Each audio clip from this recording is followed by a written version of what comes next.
இன்றைக்கு சட்டப்பேரவையிலே பேசப்பட்ட இந்த தீர்மானம் ஒட்டுமொத்த தமிழக மக்களின் வாழ்வாதாரத்திற்கும் மிக முக்கியமான ஒரு தீர்மானம். எனவே இதை யாரும் மறுக்கப் போவதும் இல்லை, ஏற்காமல் விடப் போவதும் இல்லை. தமிழ்நாட்டிற்காகவும் தமிழக மக்களின் அத்தனை உரிமைக்காகவும் ஒட்டுமொத்த தமிழகமும் ஒன்றாக தான் இருக்க போகிறோம், அதற்காக போராட போகிறோம்.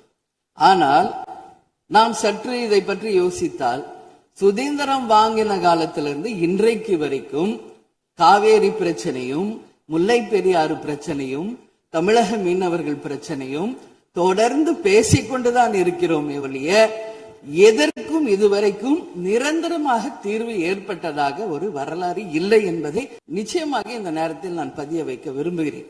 இதற்கு எந்த குறிப்புகளோ படிக்க வேண்டிய அவசியம் இல்லை. இது உணர்வு, நம் மனதிலே ஆழமாக இருக்கும் நம் உணர்வை பதிய வைக்க வேண்டிய இடம் இந்த சட்டமன்றம். இந்த சட்டமன்றமே தமிழக மக்களுக்கானது. தமிழக மக்களின் வரி பணத்தில் நடத்தப்படுவதுதான் இந்த சட்டமன்ற இந்த கூட்டங்கள் எல்லாம்.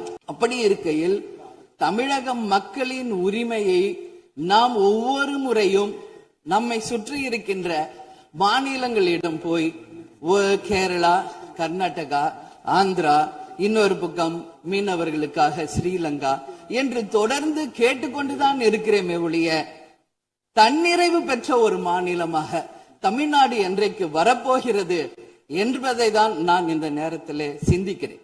ஏன்னா நம்மை சுற்றி இருக்கின்ற நமது தலைவர்கள் எல்லாருமே இந்த பிரச்சனைக்காக, அம்மையார் புரட்சி தலைவி ஜெயலலிதா அவர்கள் காவேரிக்காக உண்ணாவிரதம் இருந்தாங்க, முதலமைச்சராக இருந்தது. கலைஞர் அவர்கள் இதற்காக பல போராட்டங்கள் நடத்தினார்.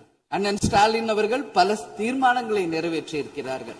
அது மட்டும் இல்லை, இதுவரைக்கும் முதல்வராக இருந்த அத்தனை பேருமே இதற்காக நாம பேசி இருக்கிறோம், போராடுகிறோம், சட்ட ரீதியாக நாம் அதற்கான தீர்வுகளை காண்கிறோம்.